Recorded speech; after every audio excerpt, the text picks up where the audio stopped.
So this summer, I thought I would finally try and get the dash AC in our motorhome here back up and running. It hasn't worked since we've owned the RV, which has been about 4 years now. This is not a new problem. The previous owner also had issues with the air conditioning and had it in the shop like 3 different times.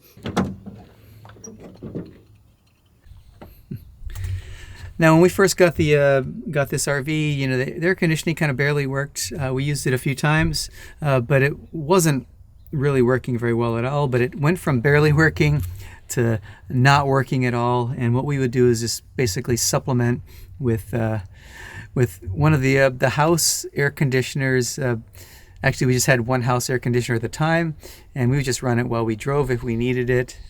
Open the windows, but you know, this last year we installed the 12-volt roof AC from CountryModPro, which has been working really well. We could actually just run it while we're driving, and it keeps a nice comfortable temperature inside while we're driving, and it's been great. But it finally got to the point where it's like, I need to fix this AC in the dash moving forward.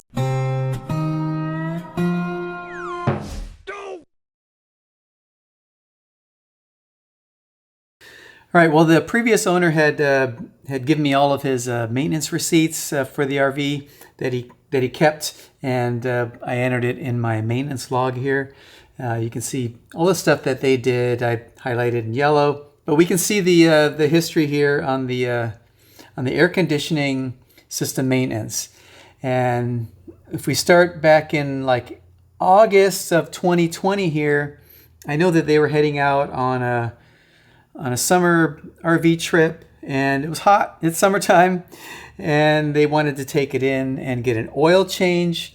So they took it in for an oil change, and while they're there, they asked the mechanic, said, hey, can you take a look at the AC system, because it's not blowing very cold.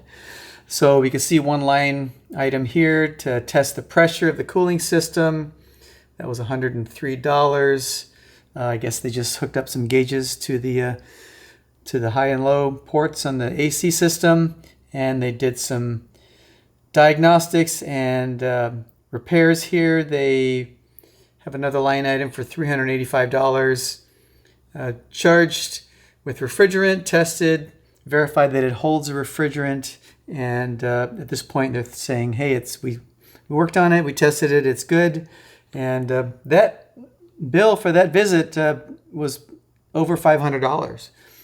So they go on their trip, and they get back, and they're like, you know, that it still wasn't great. The AC was not working as good as we had hoped it to work. A couple months later, they take it back into the shop when they get back, and they tell the guy, says, hey, you know what you did last time, it didn't really fix it. Can you take another look at it? So they did, and they said, well, I guess we can do some more extensive repairs on it, and they did. They replaced a bunch of stuff. I'm not sure whether it needed all of these things, but they replaced the compressor, they replaced the condenser, they replaced hoses, and of course, you know, you got to evacuate or you know, pull all the refrigerant out of the system and then recharge it when they're done. So they did all this, and the bill came to about $1,800. So they took it out the following year in 2021, August, summertime again. And turns out that the AC system wasn't working very good. And they took it back. And at that point, they took a look at it and said, oh, I guess we need to replace the expansion valve. And then it should be fine. But at that point, I think from talking to them, they're like, they were kind of like, I'm not sure what's going on. You know, these older RVs, you need to be going at highway speed for them to be blowing cold air. So yeah, I'm not really buying that excuse. But anyway, they replaced the expansion valve for another $600, and of course you have to recover all the refrigerant, and then you recharge it when you're done. So an added expense, $600 bill. So, you know, overall in this year-and-a-half period, they, probably put in about almost $3,000 to this repair. So this is the condition that it was in when we picked it up. As far as they knew, it was working fine. They had all these repairs done, and it was probably a while before we could actually use the AC system. But yeah, I wasn't buying this whole excuse about having to drive fast in order to get colder air. Sure, that's true. You get more air through the condenser, but you still should be able to get cold air at idle too. So it wasn't until I started having problems of my own that I went back and revisited this to see what exactly did they replace, so I could take a closer look at the system in the RV, and more importantly, what didn't they replace?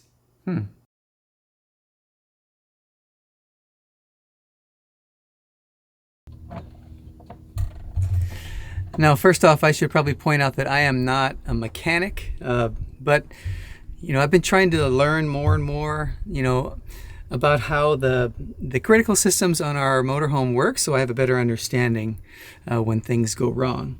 And there's a lot of information online, so it's all out there if you want to just dive in and really try to understand this stuff more. But the first thing I looked at was obviously the compressor.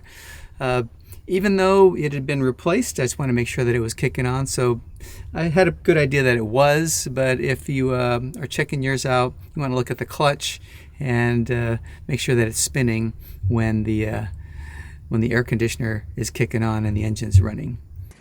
Now, if for some reason the compressor's not engaging and the clutch isn't engaging, it could be that you have a problem with the relay. I believe it's either in this box here. Pull that off.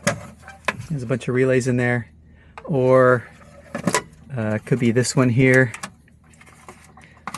But I'd have to look in the manual to verify. There's also some inside under the dash, so I didn't have to worry about that so much because my compressor seemed to be working properly. It was engaging, turning on, and the problem was probably somewhere else. What the compressor is going to do is going to take the low pressure gas coming from the evaporator core, which is up here, and it's going to compress that into a high pressure gas and send it through the condenser core here. So that high pressure gas is also going to be really hot, so the air flowing through here from the fan on the engine and any air flowing while you're driving is going to pull the heat out of that.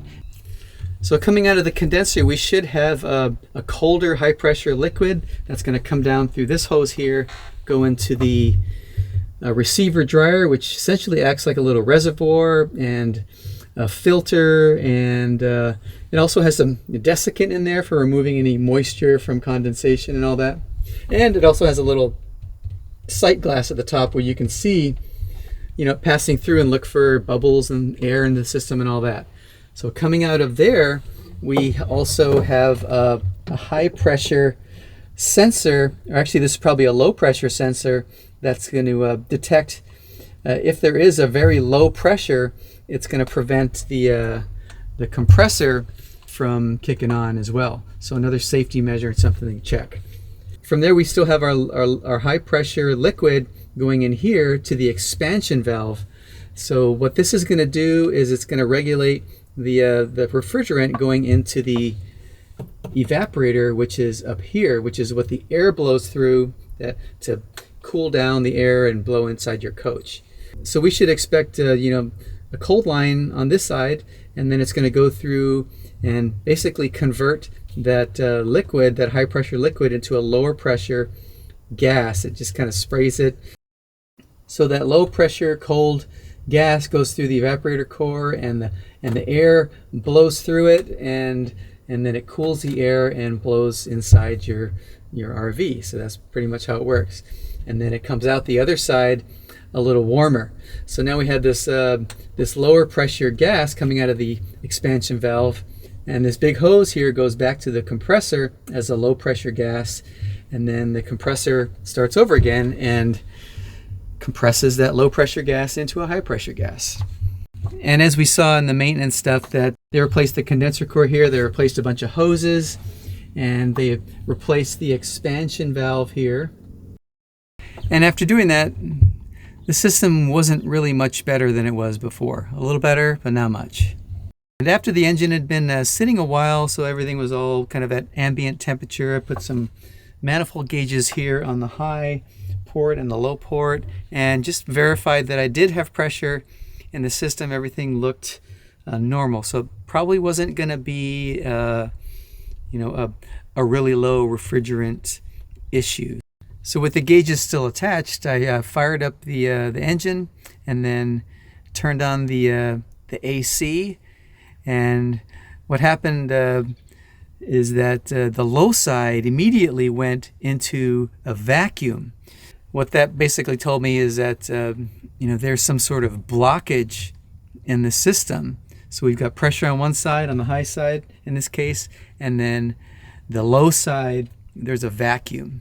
And one of the things in between the high side and the low side is the expansion valve. I was getting cooler readings coming out of the condenser, and then on the other side coming out, it was still at like ambient temperature, which I would expect it to be a little bit cooler. So at this point, it seems pretty likely that we've got a bad expansion valve again, and we've got some sort of blockage in there that's causing it to fail and preventing the flow of refrigerant through there. So yeah, we could put in a new expansion valve again, but why is this happening?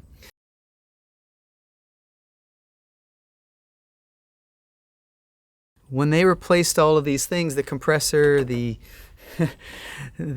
condenser, all the hoses, and the expansion valve, they left the old receiver dryer in there, and they never replaced it.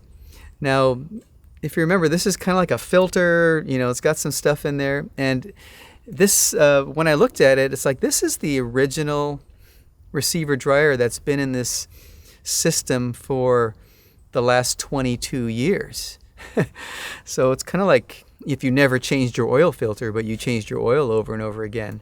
So my hunch was that, this receiver dryer was just like clogged up.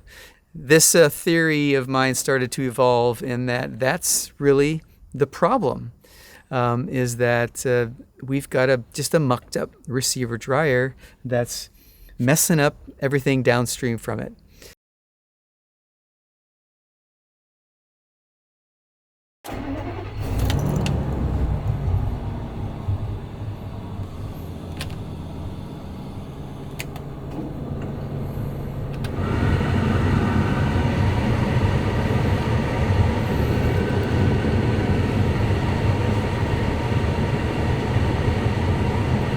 So we are reading about 28 to 30 degrees coming out of this vent.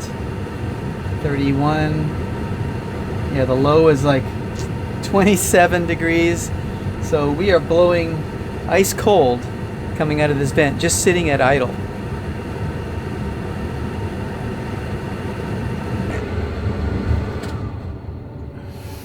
So yeah, we're really happy to have our AC back. In fact, we did take a trip recently, and it was at times 95 degrees outside, and we had the AC cranking, and at some points we actually got to a point where it's too cold, so turn that stuff down. And now that summer's over, we don't really need air conditioning anymore. Moving on to heat.